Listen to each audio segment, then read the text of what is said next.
Geek Therapy Radio.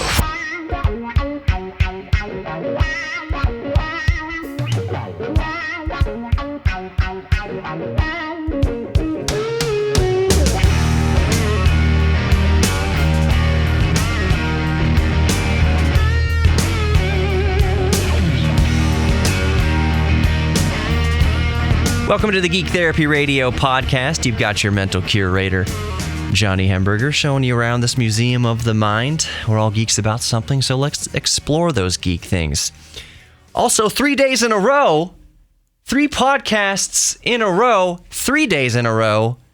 Let's keep up that pace. Let's see if I can stay on track with this current podcasting schedule.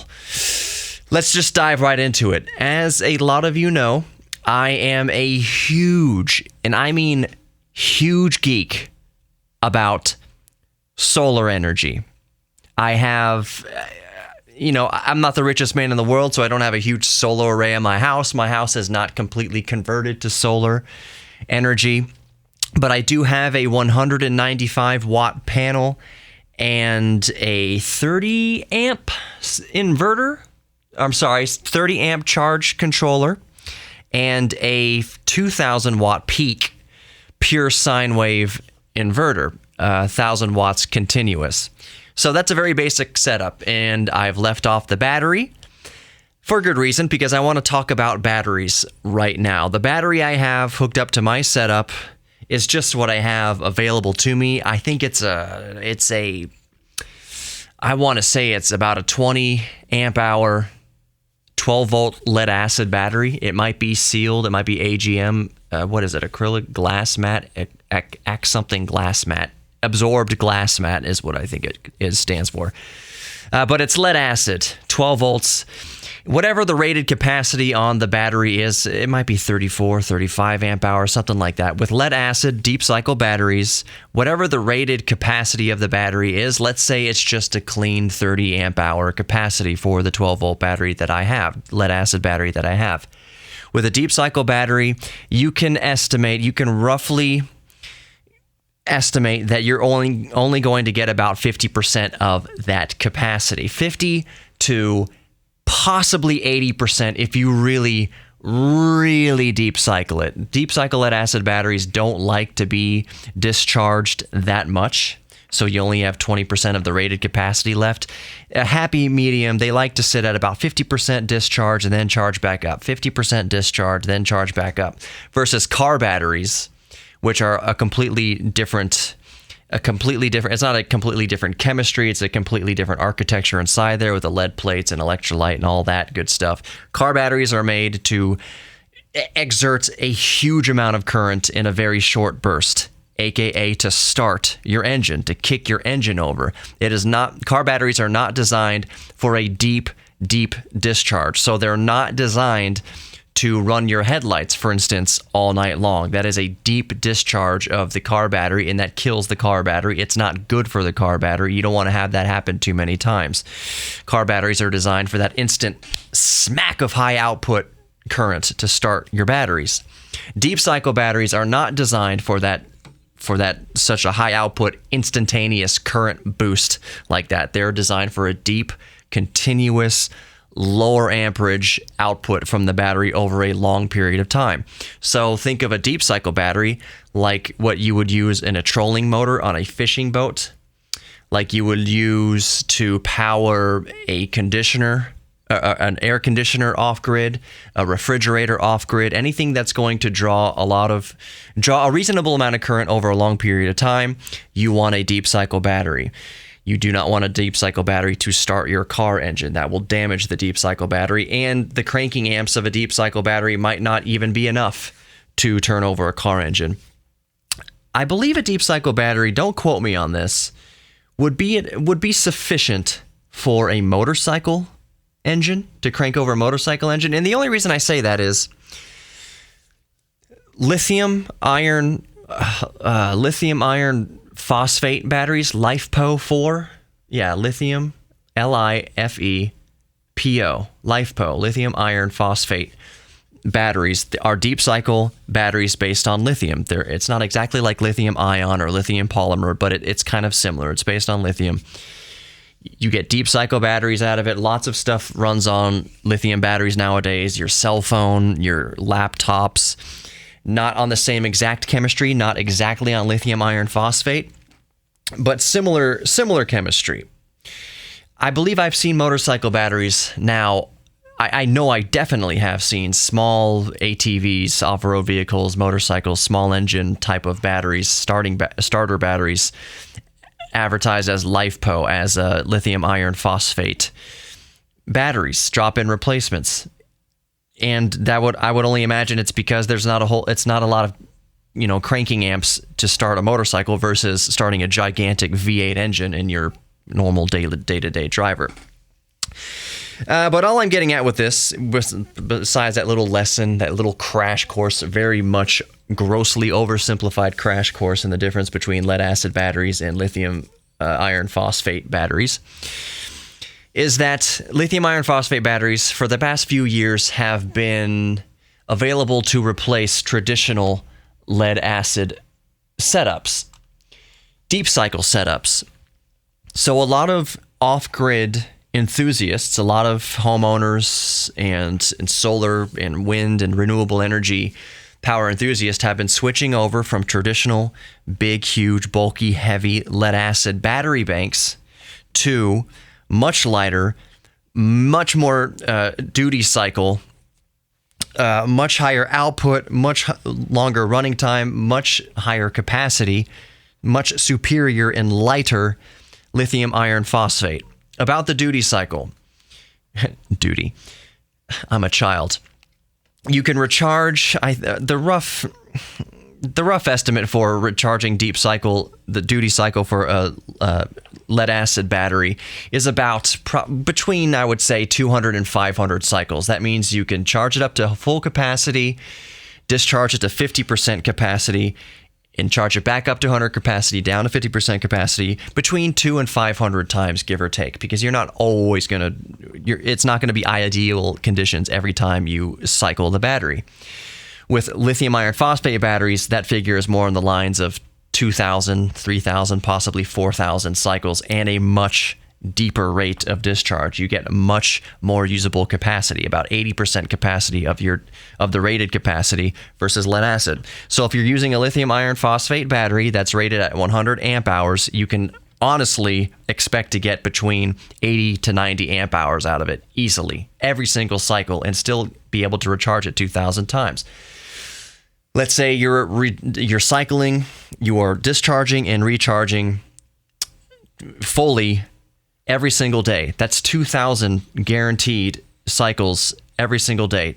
So 2,000 divided by 365, that's years worth of capacity. So you have about basically 4 times as much duty cycle as you have with lead acid batteries. They last a lot longer. The problem is the initial cost of lithium-based deep cycle batteries, lithium iron phosphate batteries, is an order of magnitude more expensive than traditional lead acid. For instance, you can buy a rated 100 amp hour lead acid battery for about between, I would say, $200 and $300. That's expensive for batteries. The most expensive part of any solar setup, let's just use solar in this example, by far the most expensive part of any kind of solar energy capturing system that you're going to set up is the batteries. The solar panels, thank God nowadays, are cheap. It's much less than $1 per watt. We've passed that holy grail. I paid $160 or so for a 195 watt solar panel, just straight up off of Amazon. Solar panels are cheap, and that's monocrystalline. That's the good stuff, baby. Well, for my application. But the batteries have always been the most expensive part. The charge controller, I don't know, I spent $30 or $40. The inverter can probably be and also kind of an expensive part. I think I paid $120 for a cheap Chinese pure sine wave inverter. It works. The fan inside sucks. I have to run a USB fan externally to blow on the chassis to keep it cool. But by far the most expensive part is going to be the energy storage.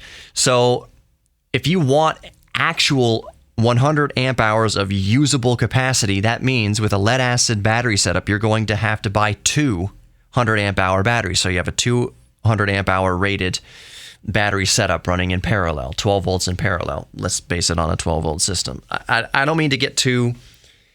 For a lot of you who are into this, this is way oversimplified. For a lot of you who aren't into this, it's just a bunch of words and letters and numbers being tossed around. Don't worry about it. Hopefully you might take away something, some little bit of education from it, and that's the whole point of me telling you this. But the most expensive part is the battery setup. So you're looking at, for a 100 amp hour battery, like I said, between $200 and $300 easily. Possibly a little less, possibly a little more. Lithium iron phosphate, $700 is about the average if you don't buy used. You can buy used medical batteries, yes, for a little bit cheaper, maybe $500 to $600 for valence batteries. But let's just use the number between $600 and $700 for a 100 amp hour lithium iron phosphate battery. So the initial cost is expensive, but remember, you're going to get 80 to 90% of usable capacity from a lithium iron phosphate, meaning that if you want the same usable capacity in lead acid, you're going to have to buy two lead acid batteries. And so you're up around $400 to $600 anyway at that point to get 100 amp hours of usable capacity.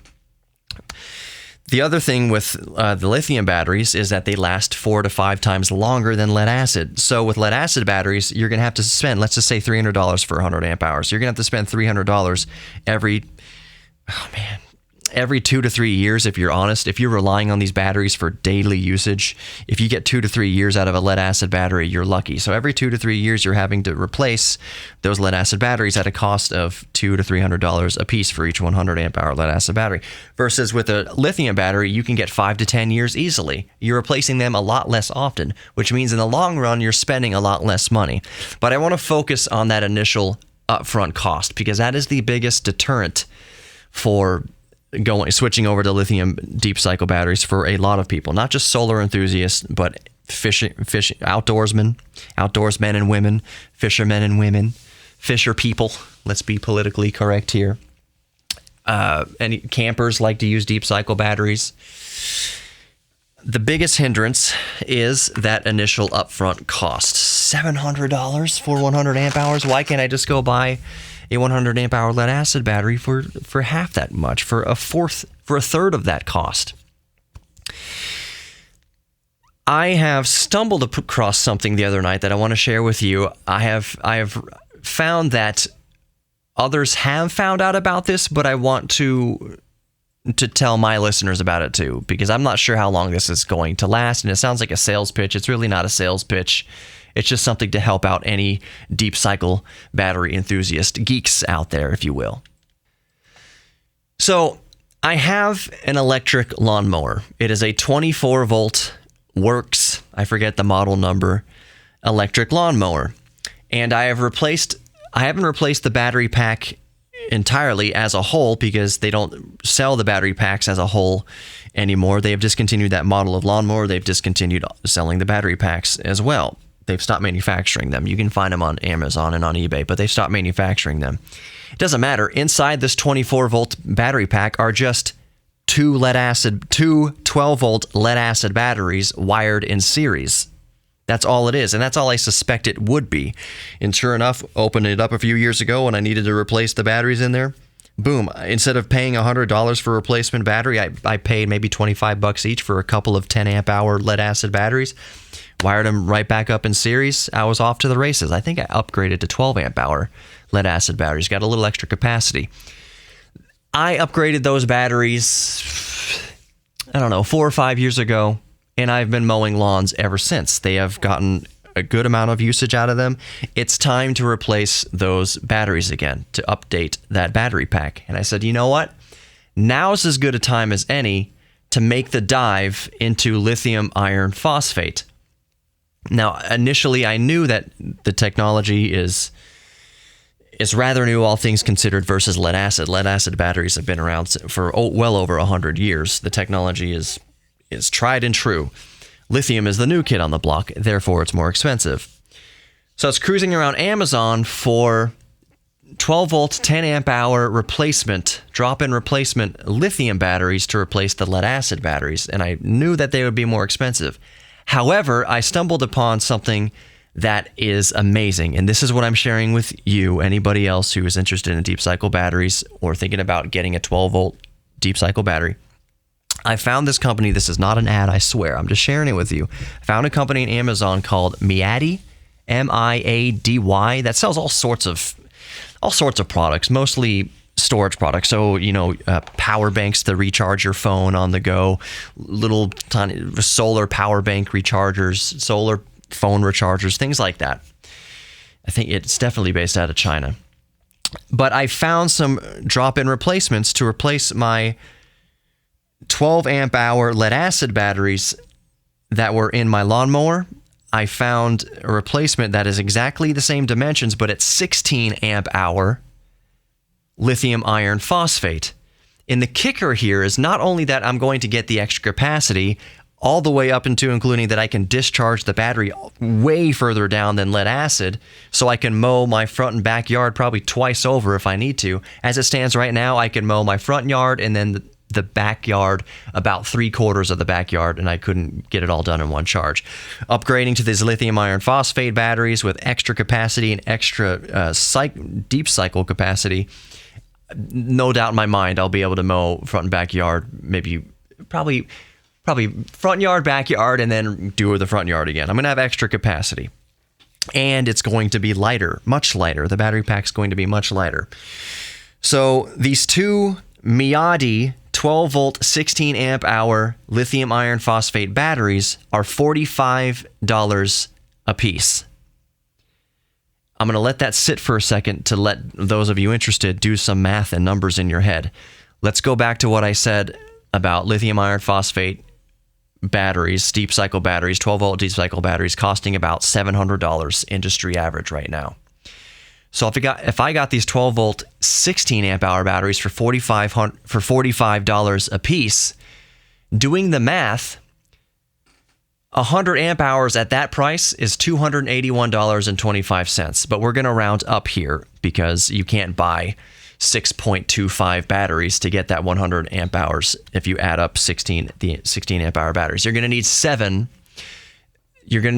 16 amp hour batteries, because that's all you can buy, one at a time, $45 a piece. So doing the math here, 7 times 45 is $315. $315, let's do that 7 times the capacity rating. So 7 times 16 amp hours equals 112 amp hours. 112 amp hours of deep cycle capacity for $315. Versus if you bought a single 100 amp hour deep cycle battery for $700.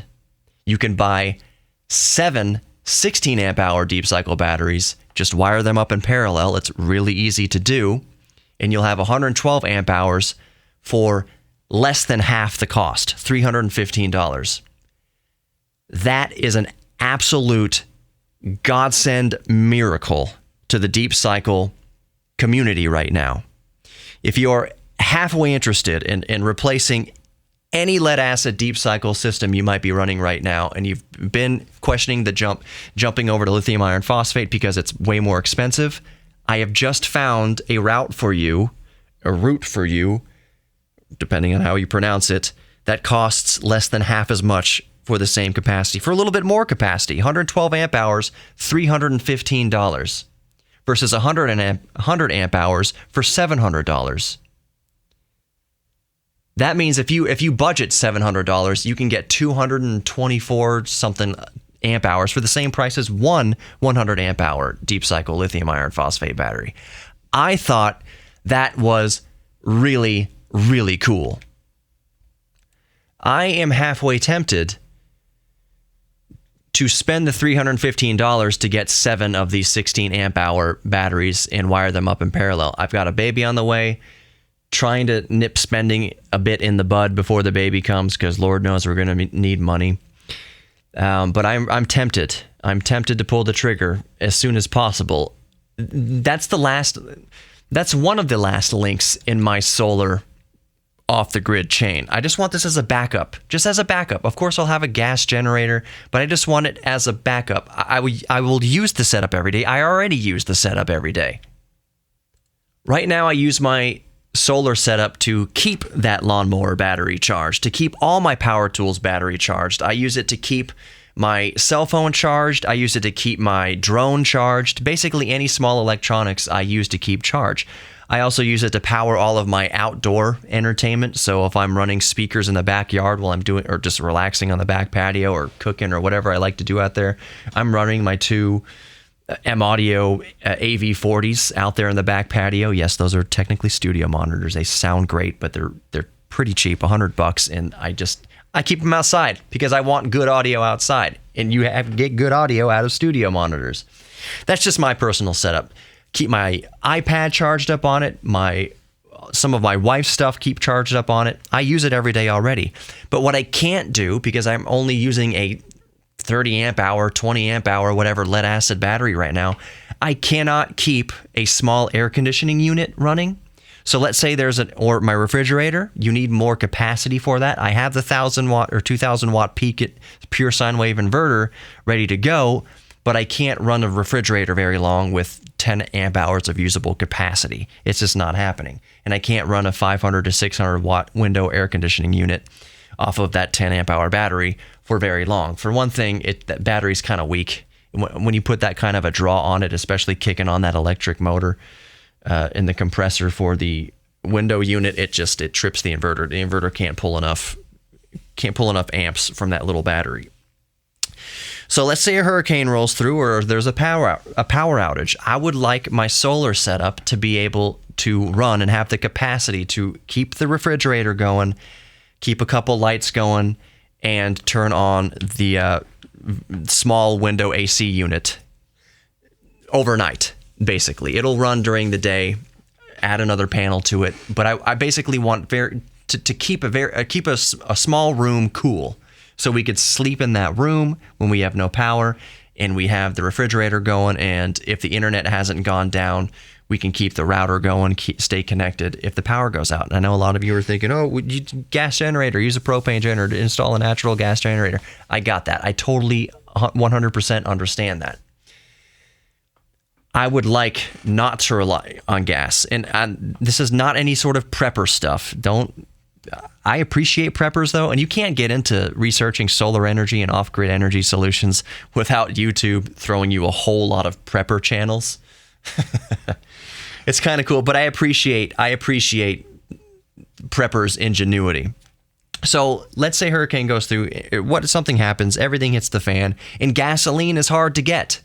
After Hurricane Ike in this city, Hurricane Ike in 2008 and after Hurricane Harvey, it's hard to get gasoline. If you aren't already stocked up on gasoline, it's hard to get gasoline.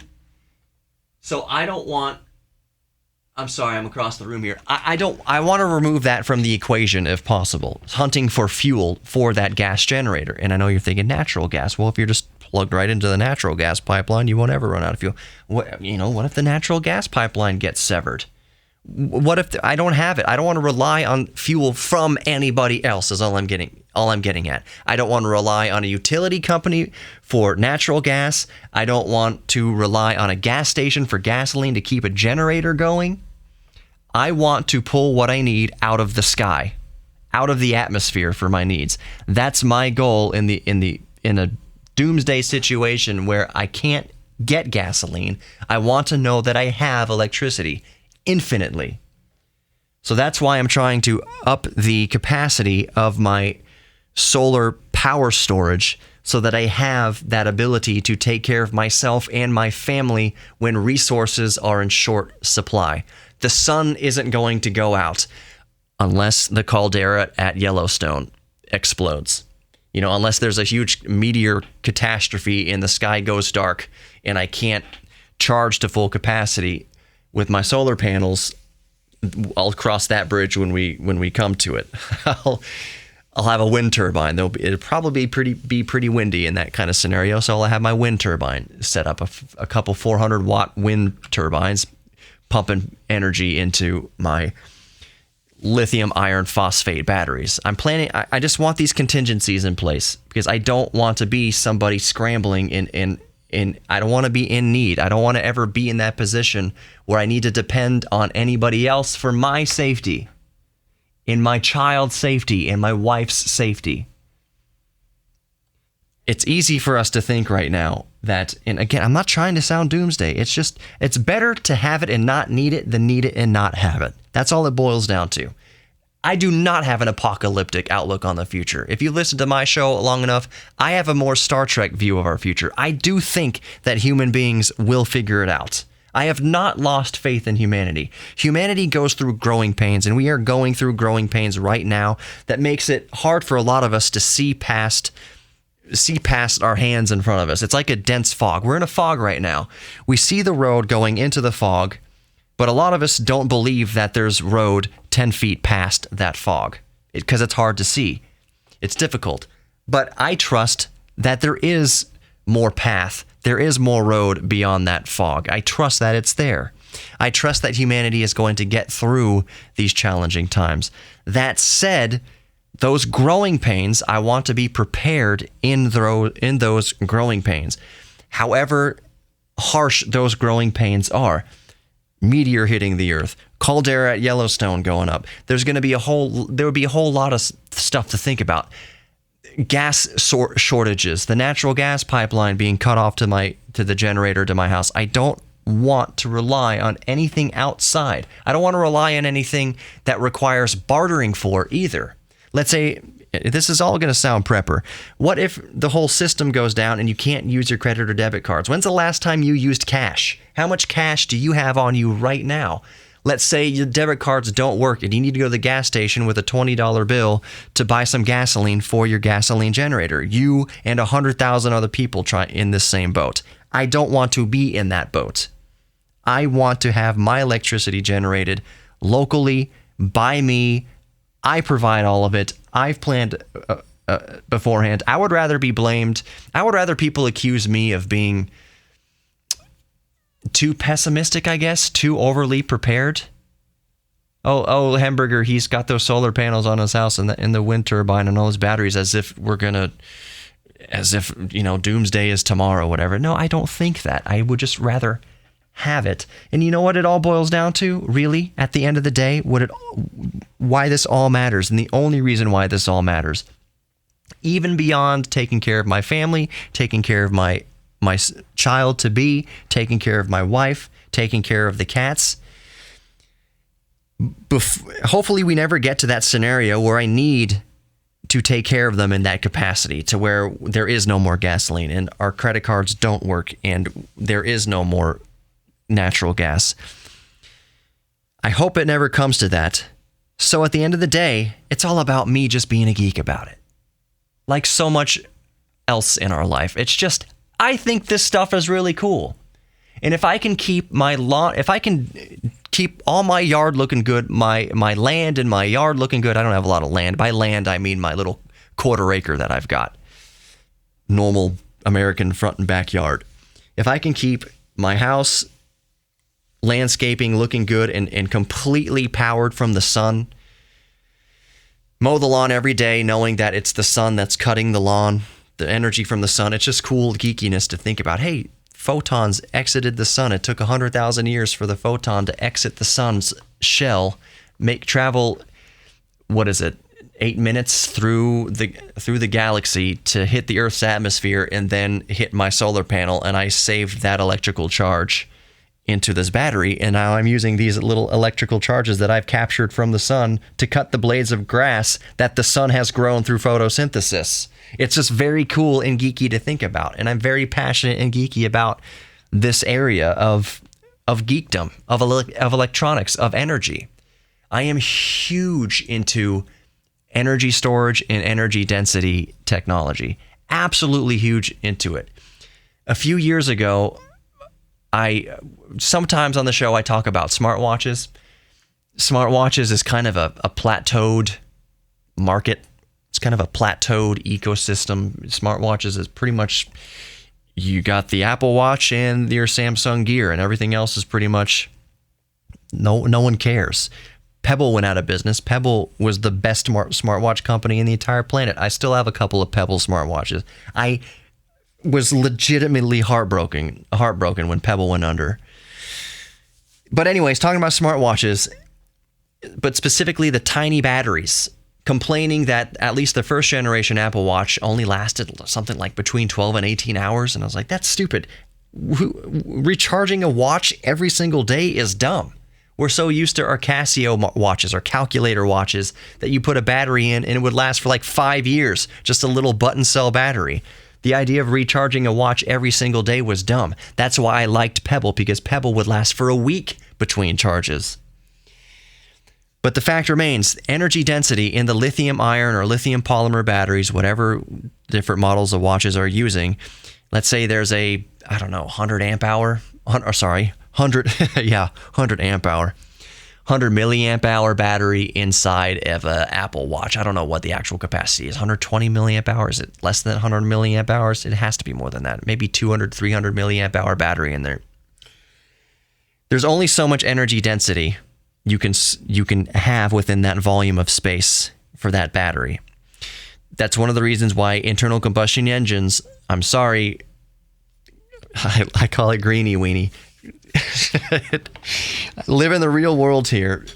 The internal combustion engine, gasoline isn't going to go anywhere. Diesel isn't going to go anywhere for probably 50 to 100 years. It's not going anywhere. Yes, we will ramp up electric cars, as we should. We should be looking into the future. But this idea that we're going to pull a switch one day on society, why isn't Ford producing only electric cars right now? I've seen people comment, new Ford GT, Shelby GT 350 coming out, whatever.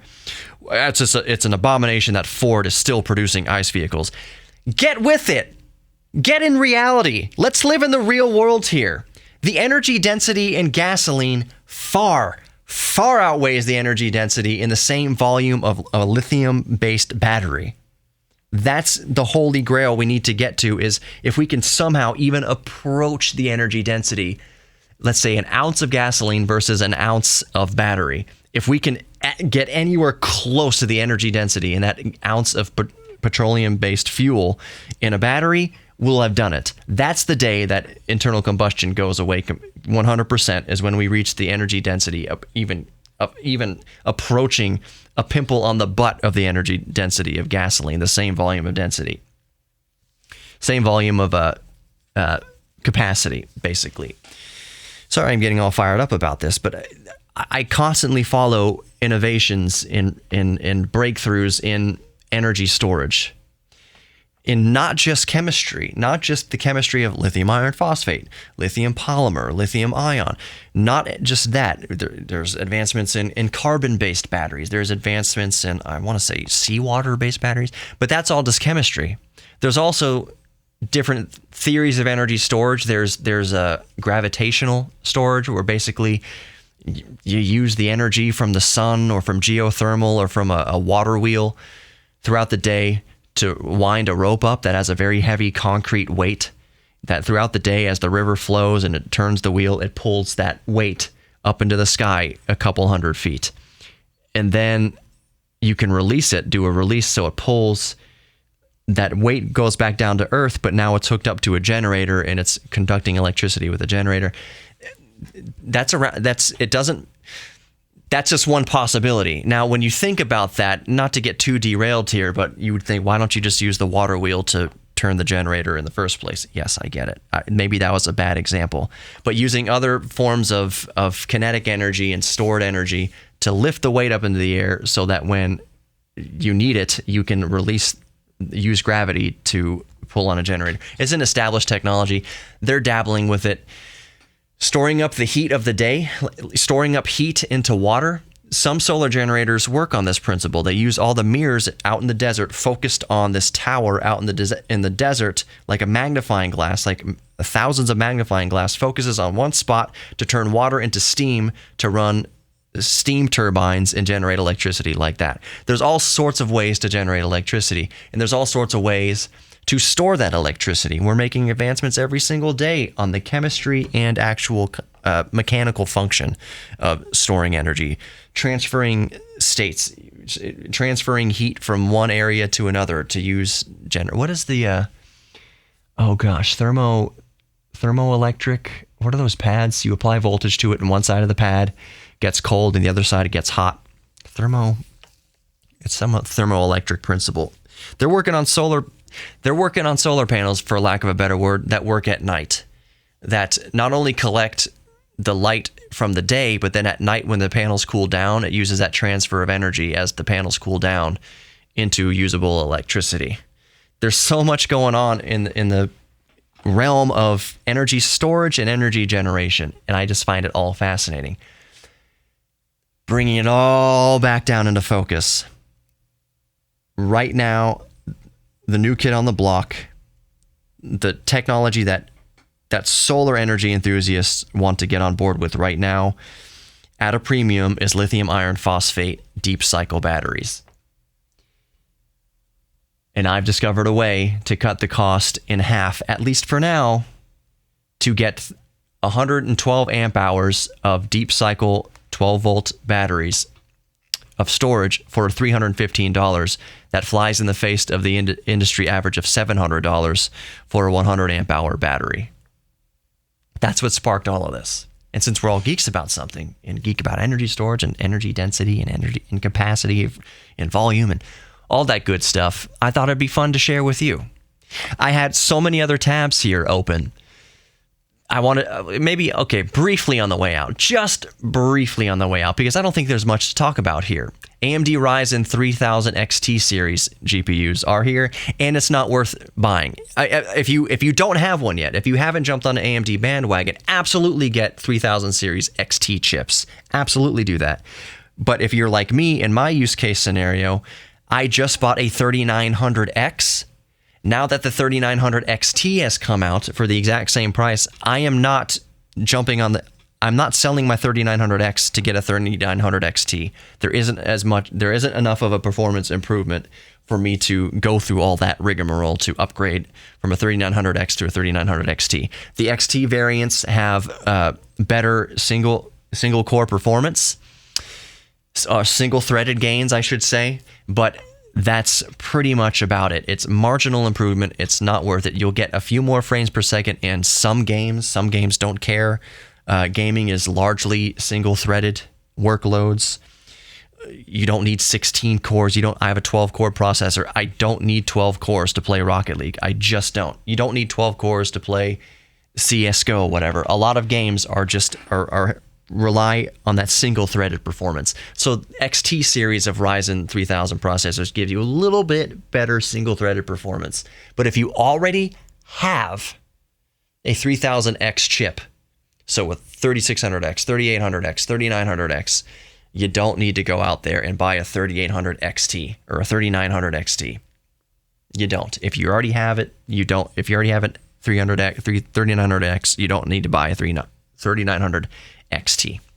But if you don't have one yet and you've been meaning to upgrade to a 3900X, you might as well go for the 3900 XT. It's no extra cost. I believe that it doesn't include a cooler now. It runs a little bit hotter to my knowledge, even if it runs at the same thermals. 3900X stock Wraith cooler is decent for what it is, but you're going to need aftermarket cooling. I'm running air cooling in my processor. I'm running 80. I'll give you my specs right now on the 3900X. I've got the first die overclocked, the first 6 cores overclocked to 4.3 gigahertz. And the next 6 core, the other die, those cores are running at 4.225 gigahertz. And I am at 1.29 volts and full load, full bore, running synthetic tests with all my fans just blazing. I'm at about 80 to 85 degrees Celsius, which is a little warm, but these chips just run warm. And you're not going to get much better results using a 240 millimeter rad. You just aren't. Liquid cooling, you just need beefy coolers on these systems, on these chips. So the 3900 XT just doesn't even come with a cooler. Let me double check that. Yeah, 3900 XT does not come with a cooler. 3900X does come with that Wraith cooler. You also get a little bit better boost clocks with the XT series of processors, 100 to 200 megahertz of extra boost, which doesn't make a whole lot of difference except for in single-threaded applications, which is why you're going to get the single-threaded boost with an XT versus a regular X, but it's up to you.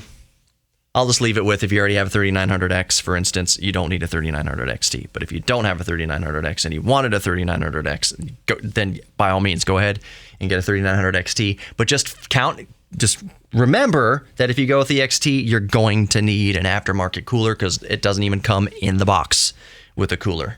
Keep that in mind. And an adequate aftermarket cooler to cool a 3900X or 3900 XT is going to cost you easily between $50 and $100. Easily. I love the Hyper 212 Evo, Hyper 212 Plus Evo, whatever it is. That's a $30 CPU cooler.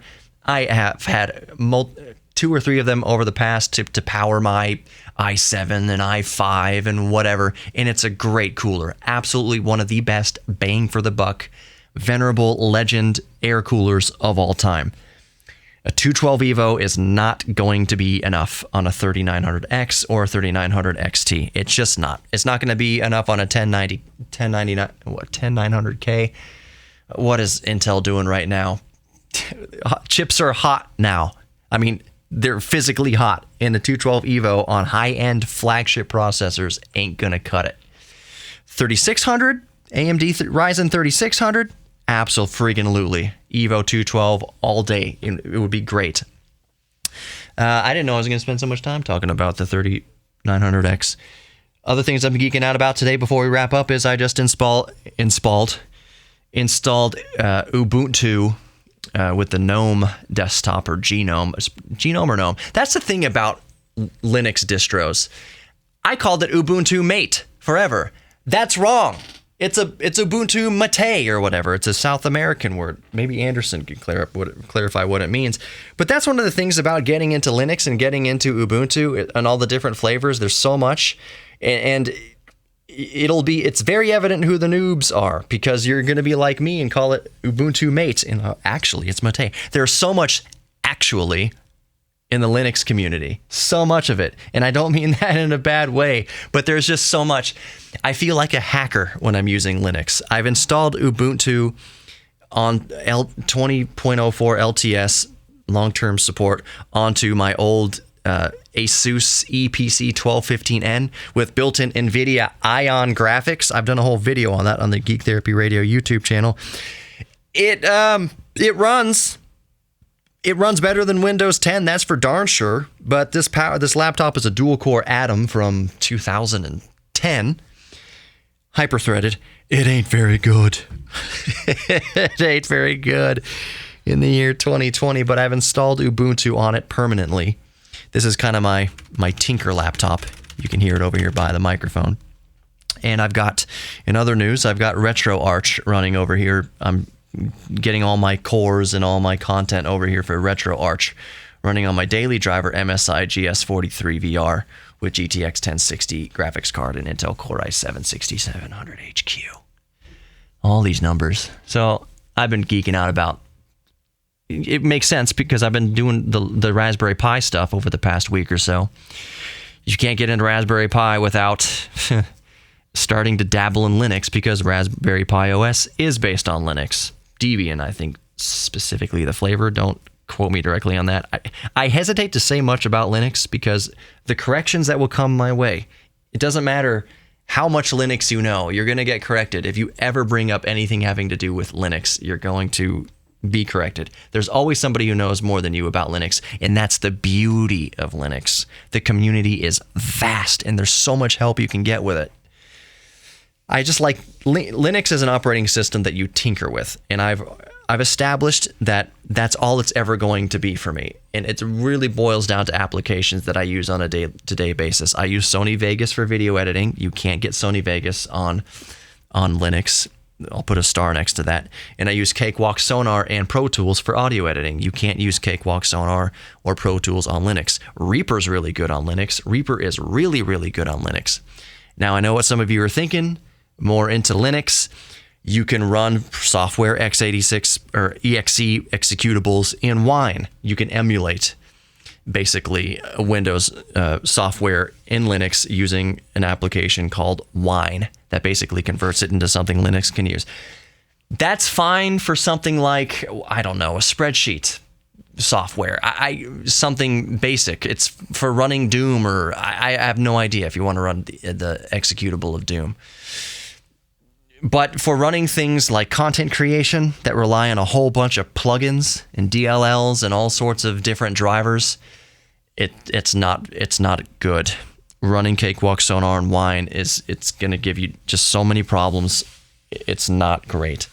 Any program that uses a bunch of plugins, so content creation, video editing, and audio editing, anytime you open an EQ, if I want to EQ my voice for a podcast, I have to open a plugin in Cakewalk, Sonar, or in Pro Tools. That's almost exactly like opening another program entirely. It's another program running off of RAM. So when you doing something like that in Wine, it's an extra stress on Wine in Linux. It's just opening yourself up to glitches and errors, and it's not a great experience to run software like that in Wine on Linux. Not that I would want to run an emulator on this old machine anyways. This dual-core Atom processor from 2010. I am not that much of a sadist to do that to myself. But it's fun tinkering, and it's fun dipping my toes into the water to even have heard of a program called Wine running on Linux, Ubuntu, Genome, or GNOME. What is it? Is it Genome or GNOME? It's GNOME. Is it GNOME or Genome? I used to call Ubuntu Mate, but apparently it's Mate. And I don't even know if I'm pronouncing that right. But that's one of the beauties of geekdom. So we get to explore all these different things. So I'll wrap it up here. This is another long one. I said 15 to 20, between 15 and 30 minutes for the daily podcast. I'm encroaching on 50 minutes now. Again, we're all geeks about something. Embrace your inner geek. Know that you are worthy of love, both giving and receiving love. And please know that you are worthy of your own self-confidence, and you are worthy of loving yourself. You are worthy of love.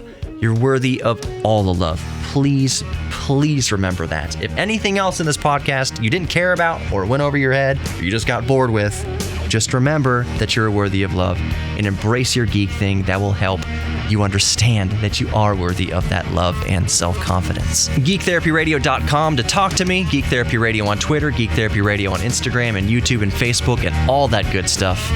Until tomorrow, take care.